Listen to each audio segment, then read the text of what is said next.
Hello, this is Mama Bear, and we're going to read the Tale of Squirrel Nutkin by Beatrix Potter.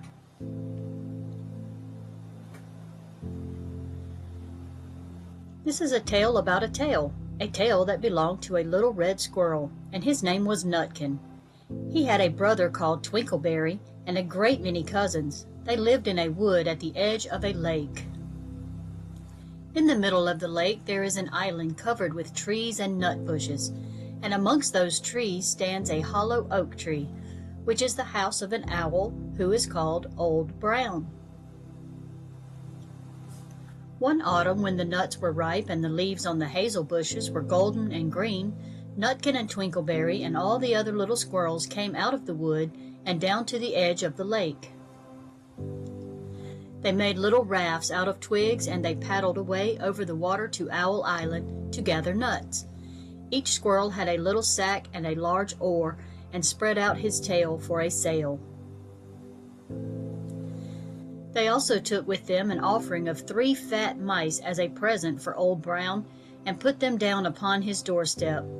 Then Twinkleberry and the other little squirrels each made a low bow and said politely, "Old Mr. Brown, will you favor us with permission to gather nuts upon your island?" But Nutkin was excessively impertinent in his manners. He bobbed up and down like a little red cherry, singing, riddle me, rot-tot-tote, a little wee man in a red coat, a staff in his hand and a stone in his throat. If you tell me this riddle, I'll give you a groat." Now this riddle is as old as the hills. Mr. Brown paid no attention to whatever to Nutkin. He shut his eyes obstinately and went to sleep. The squirrels filled their little sacks with nuts and sailed away home in the evening. But next morning they all came back again to Owl Island, and Twinkleberry and the others brought a fine fat mole and laid it on the stone in front of Old Brown's doorway, and said, "Mr. Brown, will you favor us with your gracious permission to gather some more nuts?" But Nutkin, who had no respect, began to dance up and down, tickling old Mr. Brown with a nettle and singing, "Old Mr. B, riddle me ree, heety-peety within the wall, heety-peety without the wall, if you touch heety-peety will bite you." Mr. Brown woke up suddenly and carried the mole into his house. He shut the door in Nutkin's face.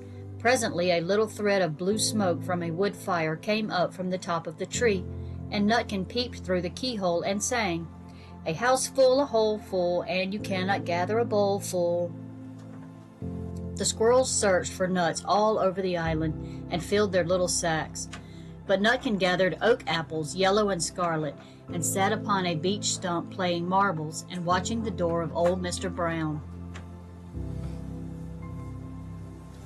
On the 3rd day the squirrels got up very early and went fishing. They caught 7 fat minnows as a present for Old Brown. They paddled over the lake and landed under a crooked chestnut tree on Owl Island. Twinkleberry and 6 other little squirrels each carried a fat minnow, but Nutkin, who had no nice manners, brought no present at all. He ran in front singing, "The man in the wilderness said to me, 'How many strawberries grow in the sea?' I answered him as I thought I could, 'As many red herrings as grow in the wood.'" But old Mr. Owl took no interest in riddles, not even when the answer was provided for him. On the 4th day the squirrels brought a present of 6 fat beetles, which were as good as plums in plum pudding, for Old Brown. Each beetle was wrapped up carefully in a dock leaf fastened with a pine needle pin. But Nutkin sang as rudely as ever, "Old Mr. B, riddle me ree, flower of England, fruit of Spain, me together in a shower of rain, put in a bag tied round with a string. If you'll tell me this riddle, I'll give you a ring." Which was ridiculous of Nutkin, because he had not got any ring to give Old Brown. The other squirrels hunted up and down the nut bushes, but Nutkin gathered robin's pincushions off a briar bush and stuck them full of pine needle pins. On the 5th day the squirrels brought a present of wild honey. It was so sweet and sticky that they licked their fingers as they put it down upon the stone. They had stolen it out of a bumblebee's nest on the tippity top of the hill. but Nutkin skipped up and down singing, "Hum-a-bum, buzz-buzz, hum-a-bum, buzz-buzz. As I went over Tippletine, I met a flock of bonny swine, some yellow-necked, some yellow-backed. They were the very bonniest swine that ever went over Tippletine." Old Mr. Brown turned up his eyes in disgust at the impertinence of Nutkin, but he ate up the honey. The squirrels filled their little sacks with nuts, but Nutkin sat upon a big flat rock and played ninepins with a crab apple and green fir cones. On the 6th day, which was Saturday, the squirrels came again for the last time. They brought a new laid egg in a little rush basket as a last parting present for Old Brown. But Nutkin ran in front, laughing and shouting, "Humpty Dumpty lies in the beck, with a white counterpane round his neck. 40 doctors and 40 wrights cannot put Humpty Dumpty to rights." Now old Mr. Brown took an interest in eggs. He opened one eye and shut it again, but still he did not speak. Nutkin became more and more impertinent. Old Mr. B, hickamore, hackamore, on the king's kitchen door. All the king's horses and all the king's men couldn't drive hickamore, hackamore off the king's kitchen door." Nutkin danced up and down like a sunbeam, but still Old Brown said nothing at all. Nutkin began again. "Arthur O'Bower has broken his ban. He comes roaring up the land. The King of Scots with all his power cannot turn Arthur to the bower." Nutkin made a whirring noise to sound like a wind, and he took a running jump right onto the head of Old Brown. Then all at once there was a flutterment and a scufflement and a loud squeak. The other squirrels scuttered away into the bushes. When they came back very cautiously, peeping round the tree, there was Old Brown sitting on his doorstep, quite still, with his eyes closed, as if nothing had happened.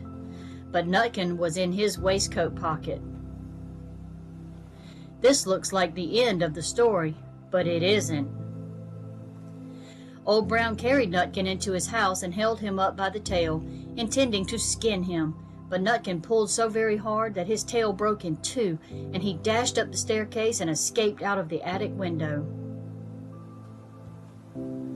And to this day, if you meet Nutkin up a tree and ask him a riddle, he will throw sticks at you and stamp his feet and scold and shout, "Cut, cut, cut, crack, cut, cut." The end. Thank you for joining me as we read Squirrel Nutkin today. I hope you enjoyed it, and I will see you next time.